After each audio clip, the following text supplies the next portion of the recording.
Hello मेरे प्यारे बच्चों, कैसे आप सभी लोग। उम्मीद करता हूँ बहुत ही अच्छे होंगे। बच्चों, आज की इस वीडियो में हम आपके लिए लाए हैं कक्षा 12 वालों के लिए सामान्य हिंदी का पेपर, जो कि अर्धवार्षिक परीक्षा 2024-25 का होने वाला है। ये एसएच कोड का पेपर है। 100% रियल पेपर लेके आए हैं। जिन बच्चों का पेपर हो चुका है वो बच्चे अपना पेपर मिला लेंगे, और जिन बच्चों का पेपर अभी तक नहीं हुआ है, नवंबर और दिसंबर महीने में जिन बच्चों का पेपर अर्धवार्षिक परीक्षा का होने वाला है, वो बच्चे अब अच्छे से इस पेपर को देख लेंगे। और पेपर में आपको पूरा 100 में 100 का आपको तैयार कराने वाले हैं। 100 में आपको 100 पूरा 100% यही पेपर फंसने वाला है। एसएच कोड का रियल पेपर है। और ये पेपर देखिए, पूरा 100 नंबर का पेपर है। कक्षा 12 वालों के लिए समय 3 घंटा 15 मिनट आपको दिया जाएगा। तो बच्चों, या आप टेना क्लासेस चैनल पर नए हैं तो चैनल को सब्सक्राइब कर लीजिए। और सबसे पहले पेपर को देखिए। पेपर से शुरू करते हैं। पेपर में सबसे पहले खंड का में देखिए आपको क्या दिया गया है। सबसे पहले खंड का में पहला क्वेश्चन दिया गया है, आनंद कादम्बनी के संपादक हैं कौन है? भारतेंदु हरिश्चंद्र हैं, बद्रीनारायण चौधरी प्रेमगन हैं, या रायकृष्ण दास हैं, या धर्मवीर भारती हैं। तो इसका right answer option number B हो जाएगा। बद्रीनारायण चौधरी प्रेमगन आनंद कादम्बनी के संपादक हैं। चलते हैं अपने दूसरे क्वेश्चन की तरफ। दूसरे क्वेश्चन देखिए कि बच्चों कह रहा है कि कन्हैया लाल मिश्र प्रभाकर की बाजे पायलिप के घुंघरू किस विधा की रचना है? किस विधा की रचना है? संस्मरण है, ललित निबंध है, लघु कथा, या रेखा चित्र है? तो इसका right answer option number C, रेखा चित्र, इसका राइट आंसर हो जाएगा। तीसरा क्वेश्चन देखिए क्या कह रहा है कि परीक्षा गुरु के रचयिता और लेखक, मतलब परीक्षा गुरु के रचयिता या लेखक कौन है? कार्तिक प्रसाद खत्री हैं, बालकृष्ण भट्ट हैं, या राधा कृष्ण दास हैं, श्रीनिवास दास हैं? तो इसका राइट आंसर लाला श्रीनिवास दास, इसका राइट आंसर ऑप्शन नंबर चौथा हो जाएगा, परीक्षा गुरु के रचयिता। और अगला क्वेश्चन है कि गोरा बादल की कथा के लेखक कौन है? गोरा बादल की कथा के लेखक कौन है? ये जटमल हैं। जटमल इज द राइट आंसर, गोरा बादल की कथा। तो और अगला ऑप्शन क्वेश्चन है, तार सप्तक के संपादक हैं। तार सप्तक के कौन है? तो इसका राइट आंसर हो जाएगा अग्गे। अग्गे is the right answer of तार सप्तक के संपादक। विद्यानिवास दास मिश्र नहीं है, मुक्तिबोध नहीं है, हजारी प्रसाद द्विवेदी नहीं है। तो इसका राइट आंसर अग्गे हो जाएगा। फिर अगला क्वेश्चन देखिए बच्चों, दूसरा क्वेश्चन का नंबर है कि विनय पत्रिका किस काल की रचना है? विनम्र नहीं, विनय पत्रिका। तो विनय पत्रिका किस काल की रचना है? तो ये भक्ति काल की रचना है। किसकी है? भक्ति काल की। आदिकाल की नहीं है, रीतिकाल की नहीं है, आधुनिक काल की। विनय पत्रिका किसकी है? जो भक्ति काल की। तो फिर उसके बाद फिर उसके बाद अगले पेज पर चलते हैं। अगले पेज पर हमारा क्वेश्चन देखिए क्या कह रहा है। फिर आ जाते हैं अपने दूसरे क्वेश्चन के। अगला क्वेश्चन देखिए। अगला क्वेश्चन में कह रहा है, निम्न में से मैथिली सरल गुप्त की रचना नहीं है। मैथिली सरल गुप्त की रचना, तो ये सिद्धराज है, ये मैथिली सरल गुप्त नहीं है। इत्मिलम, इसका राइट आंसर अनग्य हो जाएगा। अनग्य जो है मैथिली सरल गुप्त की रचना नहीं है। उसके बाद अगला क्वेश्चन है, प्रकृति का सुकुमार कवि किसे कहा जाता है? तो इसका राइट आंसर हो जाएगा सुमित्रा नंदन पंत को। जल्दी जल्दी से पेपर को देख लीजिए, वरना वीडियो लंबी हो जाएगी। मैं वीडियो लंबी करना नहीं चाहता, आप लोगों की पढ़ाई डिस्टर्ब नहीं करना चाहता। और वीडियो पसंद आ रही हो तो वीडियो को लाइक कर लें, और चैनल पर नए हैं तो चैनल को सब्सक्राइब करके अपने दोस्तों के साथ इस वीडियो को ज़्यादा से ज़्यादा शेयर करें, क्योंकि उनकी भी इससे हेल्प हो सके। पेपर एकदम रियल 100% होने वाला है। जिन बच्चों का पेपर अभी तक नहीं हुआ, पेपर को अच्छे से रट के जाएंगे और आपका पूरा 100 में 100 फोड़ के आना है आपको। मैं पूरा पेपर तैयार कराने वाला हूँ, आपको पूरा क्वेश्चन दिखाने वाला हूँ। और देखिए अगला क्वेश्चन कह रहा है, अमीर खुसरो की रचना है। अमीर खुसरो है वो किसकी रचना है? अमीर खुसरो की रचना है कौन सी है? राहुल बेल है, पाउड़ दोहा, या भविष्यत, या खालिक बारी? तो इसका राइट आंसर हो जाएगा खालिक बारी। उसके बाद अगला क्वेश्चन है कि रीति मुक्त काव्यधारा के कवि हैं कौन है? घनानंद हैं, सेनापति हैं, बिहारी हैं, या ब्रंद हैं? तो इसका राइट आंसर हो जाएगा घनानंद रीति मुक्त काव्यधारा के कवि हैं।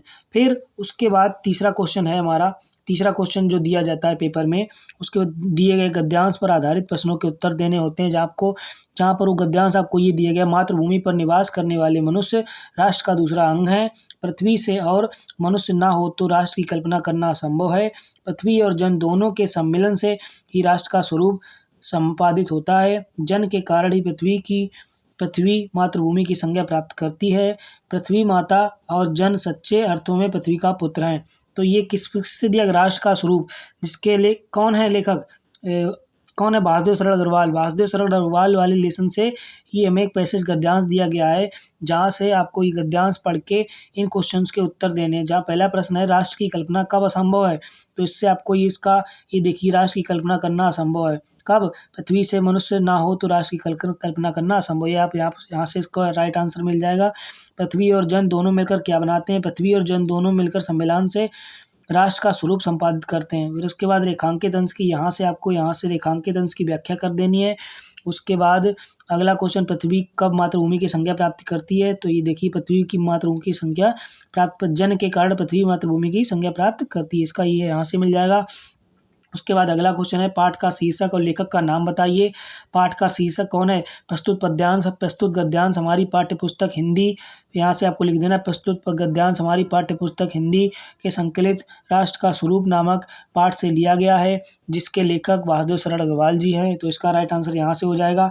या फिर अथवा में आपको ये दूसरा गद्यांश दिया गया, अशोक को, ये देख लीजिए, अशोक को जो सम्मान कालिदास से मिला, यह पूर्व था सुंदरियों के असिंजनकरी नपूर वाले चरणों के मृदुमाघात से वह फूलता था, कोकिलाओं पर कड़वतेश के रूप से झूलता था, और चंचल नील अलकों की अचल शोभा। और उसके बाद अगले देखिए, इसी में गद्यांश में किया दिया गया है। आगे का गद्यांश में देखिए, ये पूरा गद्यांश को 100 गुना बढ़ा देता है। महादेव के मन में क्षोभ पैदा करता था, मर्यादा पुरुषोत्तम के चित्त में सीता का भ्रम पैदा करता था, और मनोज माँ देवता के इशारे पर कंधे पर से ही फूटा उठता था। तो आप उस एक वो गद्यांश कर सकते हैं, या एक इसमें से, या फिर अथवा में से ये गद्यांश। आपको जो मैंने वो पहला वाला आपको करा दिया है वो आप कर सकते हैं, उसके या फिर आप अथवा में ये वाला भी कर सकते हैं, जो आपको मन करे वो आप कर सकते हैं। ये 4 क्वेश्चंस, उसमें भी गद्यांश के पाठ और लेखक का नाम बताना है, रेखांकित अंश की व्याख्या करनी है, अशोक का अत्यधिक वर्णन करने उसे तत्कालीन समाज में सम्मानित स्थान दिलाया, ये आपको क्वेश्चन करना पड़ेगा। अशोक के प्रति महादेव का हृदय किस कारण क्रोध से भर गया, ये 4 क्वेश्चन आपको इसमें से करने पड़ेंगे, अगर आप ये वाला गद्यांश करते हैं। उसके बाद चौथे क्वेश्चन पे देखिए, हमारा चौथा क्वेश्चन कह रहा है, चौथा क्वेश्चन की तरफ बढ़ते हैं। चौथा क्वेश्चन, नीचे दिए गए पद्यांश पर आधारित, अभी गद्यांश से क्वेश्चन जो दिए गए थे, अब इसके बाद आता है पद्यांश। पद्यांश पर आधारित प्रश्नों के उत्तर देने हैं, जहाँ पर आपको एक पद्यांश दिया गया है, मेरे प्यारे नव जलद के कंज के से नेत्र वाले, जाके आए न मधुवन से और न भेजा संदेशा, मैं रो के प्रिय विरह से बावली हो रही हूँ, जाके मेरी सब दुख कथा श्याम को तू सुना। राधा जी जब विरह से जो गीत विरह से बावली होकर जो उस नाव से कह रही हैं कि जा जलद है नव, तू मतलब मेरा संदेशा कृष्ण के पास ले जा, ये उस वाला जो पद्यांश है, उससे ये जो लाइनें दी गई हैं, ये पूरा पद्यांश, इससे आपको क्वेश्चंस के उत्तर देने हैं, जो प्रश्न दिए गए हैं। देखिए, पहला प्रश्न, राधा किसके द्वारा कृष्ण को संदेशा भिजवाती हैं? तो क्या मेरे प्यारे नव जलद यानी नाव से। तो उसके बाद अगला क्वेश्चन है, कृष्ण का सौंदर्य कैसा है? तो कृष्ण का सौंदर्य का उल्लेख राधा जी ने कैसा किया है? इसमें से आपको आंसर देना है। उसके बाद रेखांकित अंश की, यहाँ से यहाँ तक की, और ये रेखांकित अंश की व्याख्या करनी है आपको। उसके बाद राधा की मनोदशा का वर्णन, राधा की मनोदशा कैसी है? वो प्रिय विरह से बावली हो रही हैं, वो विरह में बावली हो रही हैं, तो उसका यहाँ से ये प्रिय में बावली हो रही हैं, मतलब बहुत दुखी हैं, तो उनकी मनोदशा का आपको वर्णन करना है। और अगला क्वेश्चन है, उपरोक्त पद्यांश से संबंधित कविता का शीर्षक और कवि का नाम, यानी कि इसका संदर्भ और इसके पाठ का लेखक का नाम, सब आपको कवि के पाठ का नाम और पाठ के कवि का नाम आपको यहाँ से लिखना है। उसके बाद अथवा में आप अथवा में एक और दिया गया है पद्यांश, ये देख लीजिए आप, और इसकी पूरी PDF मैं डिस्क्रिप्शन में अपलोड कर दूंगा। पेपर की कोई चिंता मत कीजिए, आप पेपर की पूरी PDF फुल ऐसी पूरी PDF मैं उसको अपलोड कर दूंगा, वहाँ से आप क्वेश्चन अच्छे से पढ़ सकते हैं। उसके बाद देखिए, पाठ का नाम तथा रचयिता, इसमें अभी वही क्वेश्चन, ये पद्यांश दिया गया है, इसमें भी उसका संदर्भ लिखना है, उसके रचयिता, रेखांकित अंश की यहाँ से व्याख्या करनी है, और समर्पण ये भी आप कर सकते हैं। उसके बाद चलते हैं अपने अगले क्वेश्चन की तरफ, उसी के, और ये देखिए 2 क्वेश्चन दिए गए, से मूल रहस्य। उसके बाद ये विश्व भर सौरभ संभव जा का आशय क्या है। उसके बाद हमारा 5वां क्वेश्चन है, अगला देखिए 5वां क्वेश्चन है कि निम्नलिखित में से किसी एक लेखक का अब आ जाता है हमारा जीवन परिचय लिखने का। यहाँ से शुरू होता है हमारा 5 नंबर का कमाल। अब लेखक का जीवन परिचय मैंने सारे के सारे लेखक के जीवन परिचय मैंने चैनल पर का बहुत ही अच्छे सरल शब्दों में कंप्लीट करा दिए हैं। आप जाके वहाँ से देख सकते हैं। देखिए वासुदेव सरल अग्रवाल का जीवन परिचय ये पूरा 5 नंबर का है। Doctor Hazari Prasad, doctor APJ Abdul Kalam, ये मोस्ट इंपॉर्टेंट जीवन परिचय सारे के सारे आपको तैयार कर लेने। बोर्ड एग्जाम में भी आपको बोर्ड एग्जाम 2025 में आपको इसके अलावा कोई जीवन परिचय नहीं पूछा जाएगा। उसके बाद देखिए इनमें से आपको 3 जीवन परिचय में से आपको एक जीवन परिचय आराम से तैयार करके जाना है, क्योंकि पेपर में पूरा आपको बता देना। पेपर आप अच्छे से उसको करके एक इसमें से आप जीवन परिचय अच्छे से तैयार कर लीजिए और हाफ ईयरली अर्धवार्षिक परीक्षा के पेपर में आप अच्छा से अपना प्रदर्शन करेंगे क्लास में जाके तो बहुत ही अच्छा होगा और आपकी तैयारी भी अच्छी होगी। उसके बाद खा नंबर है कि आप कवि का जीवन परिचय, कवि का साहित्यिक परिचय जीवन देना है, जिसमें से आपको कौन कौन सा है। कवि में अयोध्या सिंह उपाध्याय का आप कर सकते हैं, मैथिली शरण गुप्त का कर सकते हैं, जयशंकर प्रसाद का कर सकते हैं। इनमें से आपको एक जीवन परिचय आपको अच्छे से तैयार कर लेना है। यहाँ से भी 5 नंबर और यहाँ से भी 5 नंबर, 10 नंबर का जीवन परिचय आपको ये सारे के सारे तैयार कर लेने, जिससे आपके 10 नंबर कोई नहीं काट सकता। जीवन परिचय ऐसे कोई नहीं काट सकता। उसके बाद 6वां क्वेश्चन जो है ये पंचलाइट अथवा बहादुर कहानी। पंचलाइट अथवा बहादुर, ये 2 कहानी आपकी मोस्ट इंपॉर्टेंट कहानी है। इनका भी मैंने बहुत ही सरल शब्दों में, एकदम अच्छे शब्दों में, बहुत ही एकदम आपको याद नहीं करनी पड़ेगी, बस आप वीडियो देखिए। आपको पंचलाइट और बहादुर कहानी का सारांश मैंने ये चैनल पर अपलोड है, बहुत ही सरल शब्दों में इसको कराया है। वहाँ से आप जाके इसको देखिए और अच्छे से तैयार कीजिए। पंचलाइट और बहादुर कहानी का सारांश आपको लिख देना। ये 5 नंबर आपको यहाँ से मिल जाएंगे। किस हिसाब से टॉपर अपनी कॉपी में लिखते हैं और अच्छे से पूरा नंबर पाते हैं, उस हिसाब से मैंने बताया पंचलाइट कहानी किस हिसाब से आपको लिखनी है। उसके बाद है जो 7वां क्वेश्चन है कि स्वपठित खंड काव्य। देखिए अब खंड काव्य आ गया। स्वपठित खंड काव्य के आधार पर किसी एक खंड के प्रश्न के उत्तर दीजिए। आपने स्वपठित जो भी आपने जैसे मुक्ति यज्ञ पढ़ा है, श्रवण कुमार पढ़ा है, सत्य की जीत, श्रवण कुमार, और उसके बाद अगला है सत्य की जीत। इसमें से आपको जो भी पढ़ा है आपसे, उसमें से आप मुक्ति के हिसाब से, जैसे मुक्ति यज्ञ खंड का पढ़ा मैंने, तो उसके हिसाब से महात्मा गांधी का आप चित्रांकन कर सकते हैं, या फिर मुक्ति या खंड काव्य की किसी एक महत्वपूर्ण घटना का संक्षिप्त में वर्णन। आपने जो भी खंड काव्य पढ़ा है उसके आधार पर आपको 80 शब्दों में कम से कम आपको एक आंसर देना है। अगला क्वेश्चन देखिए, अगला क्वेश्चन क्या कह रहा है। उसके बाद उसमें और देखिए दिए गए हैं खंड, रश्मिरथी दिया गया है, त्यागपति दिया गया है, आलोक व्रत दिया गया है। इसमें से आलोक व्रत, ये इतने सारे खंड काव्य हैं, इसमें से आप कोई भी एक अपने हिसाब से कर सकते हैं। अब आता है हमारा खंड खा चालू होता है। खंड खा में सबसे पहले संस्कृत, यानी कि संस्कृत का गद्यांश दिया गया है। देखिए अब यहाँ से हमारी संस्कृत शुरू होती है, जिसमें संस्कृत का एक गद्यांश दिया गया है। संस्कृत के गद्यांश में किसी एक का संदर्भ, 2 गद्य दिए गए हैं। देखिए सबसे पहला दिए गए संस्कृत साहित्यम सरसम व्याकरणच सुनिश्चितम। ये इतना बड़ा, ये देखिए ये गद्यांश दिया गया है, और अथवा में एक दूसरा ये गद्यांश दिया गया है। आपको इसमें से आपको इसको पढ़ना है। उसके बाद इसका एक संदर्भ देना है, यानी किस पाठ से लिया गया है, और उसका फिर उसके बाद हिंदी में अनुवाद करना है। ये देख लीजिए, आप अच्छे से स्क्रीनशॉट लीजिए, स्क्रीनशॉट ले लीजिए। और उसके बाद अब मैं इसका पीडीएफ भी अपलोड करा दूंगा। और इसका अगर सॉल्यूशन मैं कराने के लिए बैठ गया तो बहुत वीडियो लंबी हो जाएगी, इसलिए मैं सारे के सारे क्वेश्चन बस दिखा दे रहा हूँ। और ओएमआर मैंने कंप्लीट करा दिए जितने, बस आप क्वेश्चन देखिए और उसकी तैयारी आप अच्छे से कर लीजिए। उसके बाद अगला क्वेश्चन देखिए, अगला क्वेश्चन क्या कह रहा है। अगला क्वेश्चन जो है, अगला क्वेश्चन में दिया गया है दूसरा नंबर। अब वो गद्यांश था संस्कृत का, अब उसमें संस्कृत का पद्यांश दिया गया। इसमें देखिए पद्यांश दिए गए, पद्यांश बट श्लोकों में से किसी एक का संदर्भ, 2 श्लोक दिए गए, तो इसमें से आपको किसी एक का संदर्भ सहित हिंदी में अनुवाद कर दें। पहले जैसे ये दिया गया है तो इसका हम संदर्भ सबसे पहले लिखेंगे, किस लेसन से लिया गया है, किस मतलब पाठ से लिया गया है, और इसका फिर उसके बाद हिंदी में अनुवाद कर दें। या फिर आप इसका कर सकते हैं, सुखार्थिना कुतो विद्यार्थिना सुखम, सुखार्थी व वज्जेद विद्याम विद्यार्थी तात सुखम। ये फिर इसको आप इसका संदर्भ लिखेंगे, किस पाठ से लिया गया है संस्कृत के, और इसका हिंदी में अनुवाद करना है आपको। ये दोनों आपको श्लोक तैयार कर लेने हैं। उसके बाद तीसरा क्वेश्चन देखिए, यहाँ से व्याकरण शुरू होती है हमारी, व्याकरण। तीसरा क्वेश्चन है जो हमारा है, निम्नलिखित मुहावरे और लोकोक्तियों में से किसी एक का अर्थ लिखकर वाक्य में प्रयोग कीजिए। अब एक करना है आपको, देखिए 4 दिए गए। अपना उल्लू सीधा करना, नाक काटना, वर्षा जब, कृषि सुखाने, ढाक के वही 3 पात। इनमें से आपको किसी एक का आराम से आप कर सकते हैं, किसी एक का अर्थ लिख देना, उसका वाक्य प्रयोग कर देना है। फिर उसके बाद अगला क्वेश्चन देखिए, चौथा क्वेश्चन है कि निम्नलिखित शब्दों के संधि विच्छेद के सही विकल्प का चयन कीजिए। यहाँ से देखिए संधि विच्छेद आता है, व्याकरण चालू होती है। वधूत्सव का संधि विच्छेद, वधूत्सव क्या होता है?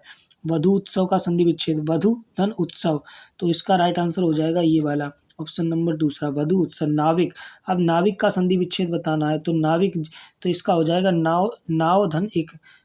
तो इसका क्या हो जाएगा? नाव धन एक। इसका राइट आंसर ये हो जाएगा। फिर उसके बाद अगला है पिता देशा का संधि सही।